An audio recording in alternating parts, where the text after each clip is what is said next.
Ever felt like you had immense potential, but something kept holding you back? Samson's story is a powerful reminder that even the strongest among us can be undone by their own choices. Dive into this captivating animated journey to understand how his monumental strengths and crippling weaknesses mirror challenges we all face. Before Samson became a legend, he was a man chosen by God, but weakened by his own desires. Here's the untold story of the strongest man who ever lived. A story not just of power, but of purpose, passion, and the long road to redemption. In a time when Israel was oppressed by the Philistines, a miracle was about to unfold. An angel of the Lord appeared to a barren woman, the wife of Manoah, with a message that would change the course of history. "You will conceive and give birth to a son," the angel declared. "No razor is to touch his head, for he will be a Nazarite, set apart to God from birth. He will begin the deliverance of Israel from the hands of the Philistines." And so, Samson was born a child of promise, destined for greatness. From a young age, it was clear he was no ordinary boy. The Spirit of the Lord began to stir in him, granting him a strength that defied all human understanding. As he grew into manhood, his power became legendary. He could tear a lion apart with his bare hands as if it were a young goat. He could snap the strongest ropes as if they were threads scorched by fire. Samson was God's chosen instrument, a one-man army against the oppressive Philistines. In one famous encounter, armed with nothing but the jawbone of a donkey, he single-handedly struck down 1,000 Philistine soldiers.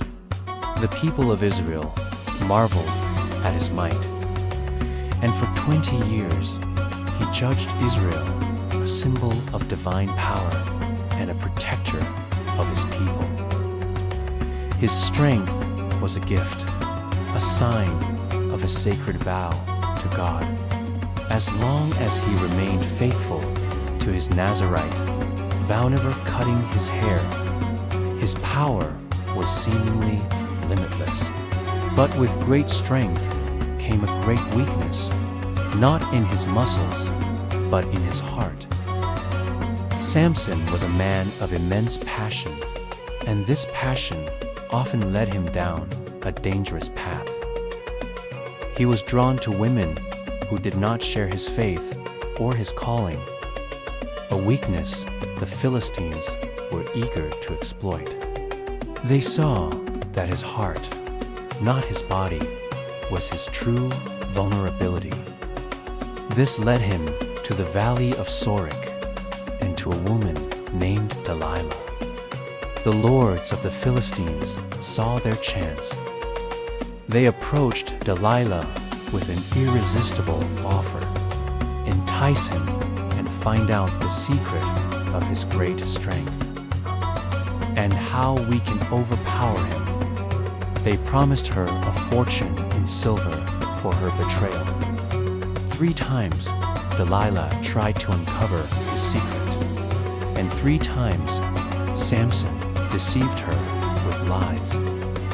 During the first attempt, he told Delilah, "If they tie me up with 7 fresh bowstrings, I will lose my strength." The Philistines tried, but he snapped them with ease. In the second attempt, Samson told her, "If they tie me securely with new ropes that have never been used, I will become as weak as any other man." Again, he broke them as if they were threads. In the third attempt, he said, "If you weave the 7 braids of my hair into the fabric on the loom and tighten it with a pin, I will lose my strength." Yet, when the Philistines came, he pulled free, taking the loom with him. But Delilah was persistent. Day after day, she pressed him, wearing him down with her words, until his soul was vexed to death. "How can you say, 'I love you,' when you won't confide in me?" she pleaded. "This is the 3rd time you have made a fool of me and haven't told me the secret of your great strength." Finally, exhausted and broken down by her relentless nagging, Samson revealed the sacred truth. He told her everything. "No razor has ever been used on my head," he confessed, "because I have been a Nazarite, dedicated to God from my mother's womb. If my head were shaved, my strength would leave me, and I would become as weak as any other man." Knowing she finally had the truth, Delilah sent for the Philistine lords. "Come up once more," she said. "He has told me everything." That night, as Samson slept on her lap, a man was called in to shave off the 7 braids of his hair, and as his hair fell to the floor, his strength began to leave him. Delilah cried out, "Samson, the Philistines are upon you." He awoke from his sleep and thought, "I'll go out as before and shake myself free." But he did not know that the Lord had left him. The Spirit of God, the source of his incredible power, had departed. The Philistines seized him, gouged out his eyes, and took him down to Gaza, bound in bronze shackles. The strongest man in the world was forced to grind grain in the prison, a public spectacle of humiliation. In the darkness of his prison cell, blind and broken, Samson was a shadow of his former self. His enemies celebrated their victory, praising their false god, Dagon, for delivering their nemesis into their hands. They brought Samson to their temple to be mocked and paraded before thousands of cheering Philistines. The mighty champion of Israel was now their plaything. But in that darkness, something began to change. As the days turned into weeks, Samson's hair began to grow back. And with the return of his hair came the return of something far more important: his faith. Alone in his despair, Samson turned his heart back to the God he had forsaken. He prayed. The Philistines, in their arrogance, decided to hold a great festival in their temple. They brought Samson out to entertain the massive crowd. Standing between the 2 central pillars that supported the entire structure, Samson quietly prayed his final prayer.